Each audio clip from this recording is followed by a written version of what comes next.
የአድዋው ጀግና የደጃዝማች ባልቻ ሳፎ ባልቻ አባነፍሶ የአርበኝነት ታሪክ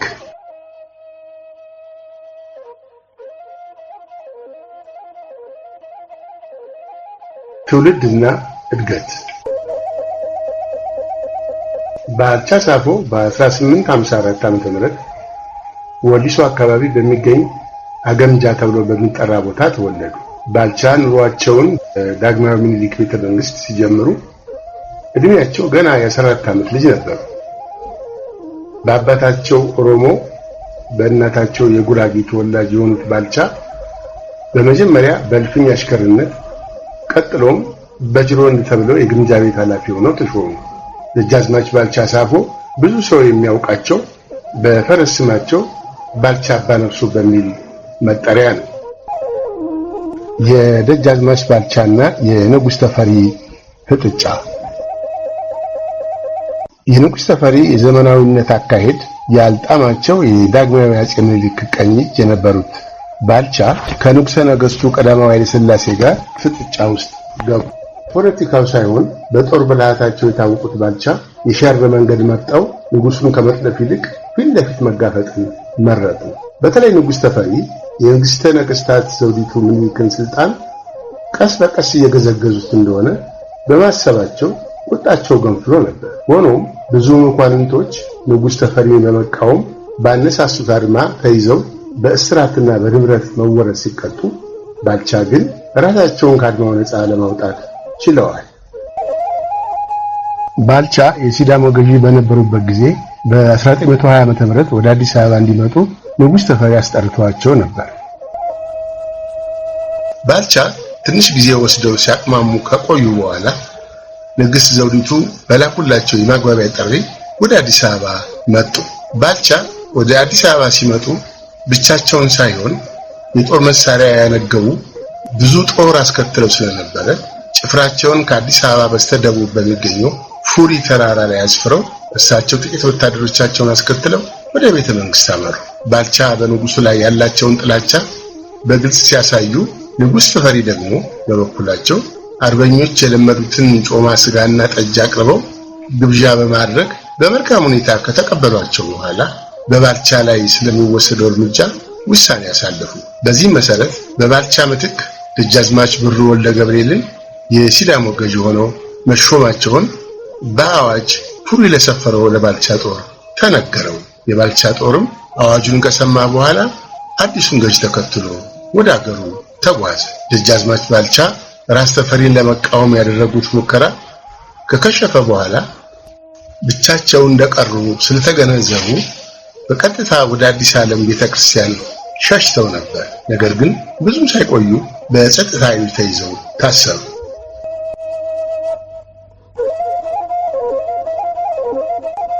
የደጃዝማች ባልቻ የአርበኝነትና የጀግንነት ታሪክ።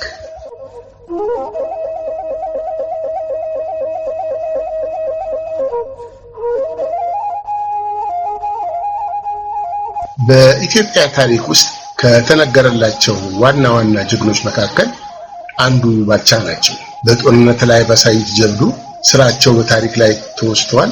ቆራጥነታቸው በስም ተገጥሟል፣ እንዲሁም በስማቸው ተዘምሯል።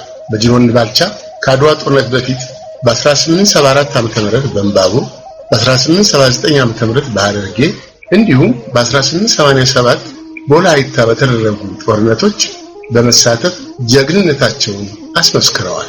በ1888 ዓ.ም በ33 ዓመት ለጋ ዕድሜያቸው 3000 ሰራዊታቸውን አስከትለው ከዳግማዊ አፄ ምኒልክ ጋር አድዋ የዘመቱት በጅሮንድ ባልቻ ከሊቀ መኳስ አባተ ጋር በአድዋ ዘመቻ ላይ በመድፎቻቸው አገርን የሚያኮራ ተግባር ፈጽመው ተመልሰዋል። በተለይ በመቀሌ ከዚያም በአድዋ ጦርነት ባሳዩት ጀብዱ ስማቸው ገኖ ከተጠሩት ታላላቅ የኢትዮጵያ ጀግኖች አንዱ ለመሆን በቅተዋል። ግርማዊ ቀዳማዊ ኃይለ ሥላሴ ነግሰው ኢትዮጵያን መግዛት በጀመሩ በ6ኛው ዓመት ኢጣሊያ ለሁለተኛ ጊዜ ኢትዮጵያን ለመውረር በተነሳችበት ወቅት 50 ዓመታት ሙሉ ያለ እረፍት ያገለገሉትና የ68 ዓመት አዛውንቱ ባልቻ ከአፄ ኃይለ ሥላሴ ጋር ቅራኔ ውስጥ ስለነበሩ ይዘውት ከነበረው የመንግስት አስተዳደር እንዲገለሉ ተደርገው ነበር። የፋሽስት ኢጣሊያ በኢትዮጵያ ላይ የግፍ ወረራዋን ስትጀምር በአገራቸው መቼም የማይደራደሩት ባልቻ ምንም እንኳን አዛውንት ቢሆኑ ንጉሠ ነገሥቱ ጋር ቀርበው ጦርነት ሄደው ለመዋጋት ፈቃደኛ መሆናቸውን ገለጹላቸው። ንጉሠ ነገሥቱም ባልቻ ላሳዩት ወኔ አድናቆታቸውን ከገለጹ በኋላ ጦርነቱ የሚፈቅደው ስልትና አወቃቀር ድሮ በአድዋ ጊዜ ከነበረው ጊዜ የተለየ መሆኑንና በእድሜያቸው መግፋት ሊገጥማቸው የሚችለውን ሁኔታ ግምት ውስጥ በማስገባት በጦርነቱ እንዳይካፈሉ ተደረጉ። ፋሽስት ኢጣሊያ በጦርነቱ አሸንፋ የፋሽስት ጦር አዲስ አበባ ሲገባ ከግርማዊ ቀዳማዊ ኃይለ ሥላሴ ጋር ቅራኔ ውስጥ የነበሩትን ሁሉ እያባበለ በመውሰድ የወር ደመወዝ መድቦላቸው የተደላደለ ኑሮ ይኖሩ ነበር። በዚህም የተነሳ ደጃዝማች ባልቻ ከኢጣሊያ ጎን ሊሰለፉ ይችላሉ የሚል ግምት በኢጣሊያኖች ዘንድ ስለነበረ የኢጣሊያ መንግስት በሰላም ከገቡልኝ በደስታና በድሎት ይኖራሉ ብሎ ቢልክባቸው ባልቻ የጌታዬን መንግስት ጠላት ወስዶት በሕይወት ልኖር አልፈልግም፣ ከጌታዬ ከምኒልክ ጋር በሰማይ ቤት ሲገናኝ ምን ሰርቼ መጣሁ ለማለት ይችላለሁ ብለው መልስ በመስጠት ባልቻ ቆራጥ አገር ወዳድ አርበኛ መሆናቸውን አስመስክረዋል። ወዲያውም ጦራቸውን በማሰባሰብ በቀደምትነት የአርበኝነት ትግል ከጀመሩት የኢትዮጵያ የቁርጥ ቀን ልጆች መካከል አንዱ ሆኑ። ደጃች ባልቻ አባነብሶ የጠላት ኃይል እርሳቸው ከገመቱት በላይ ሆኖ ስላገኙት በመጀመሪያ ወደ አገምጃ በመጨረሻም በቾ አበብ ሄደው ተቀመጡ።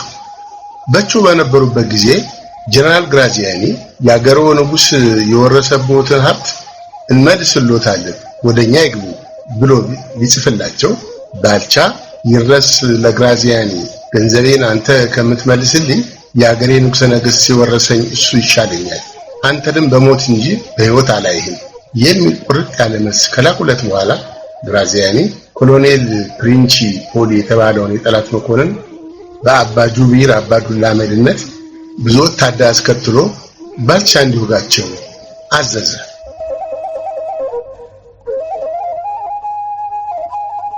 የጀግናው የአድዋ አርበኛ የደጃዝማች ባልቻ ህልፈተ ሕይወት።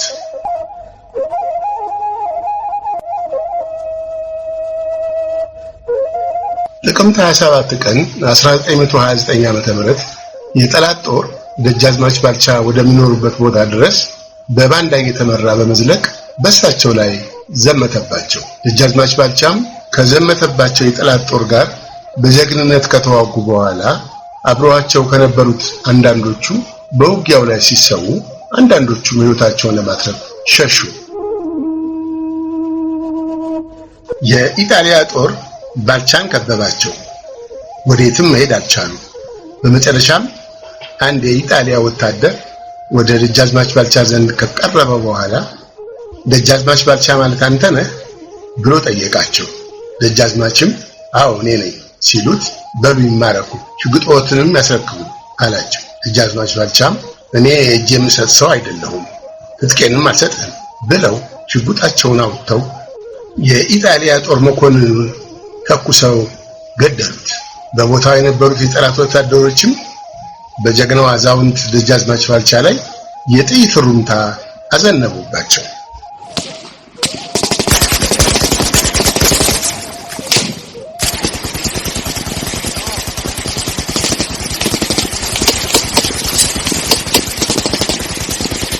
የአድዋው አርበኛ ጀግናው ደጃዝማች ባልቻ ለሀገራቸው ነጻነት ሲሉ በሽምግልና እድሜያቸው ወራሪውን ፋሺስት ኢጣሊያን በቆራጥነት ተዋግተው በተወለዱ በ73 ዓመታቸው ለሀገራቸው ክብርና ነጻነት መስዋዕት ሆነው አልፈዋል።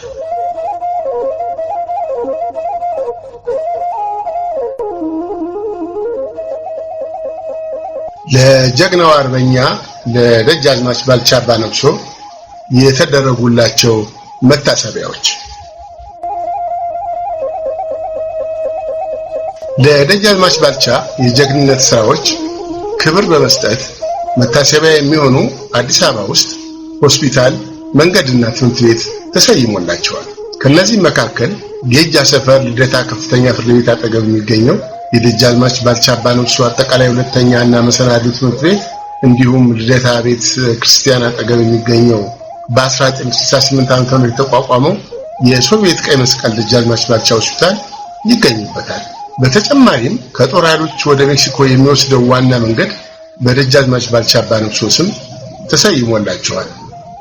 ድምፃውያኑም በበኩላቸው የእርሳቸውን የጦር ጀግንነትና ገድል እያወሱ በድምጻቸው አዚመውላቸዋል። በ1970ዎቹ መጀመሪያ ላይ ደግሞ ባልቻ አባነፍሶ በሚል ታሪካዊ ተውኔትን ጽፈው በአገር ፍቅር ቲያትር ቤት እንዲታይና ትውልዱ ስለ ደጃዝማች ባልቻ የአገር ወዳድነትና የጀግንነት ታሪክ የበለጠ እንዲረዳ ከፍተኛ አስተዋጽኦ አበርክተዋል።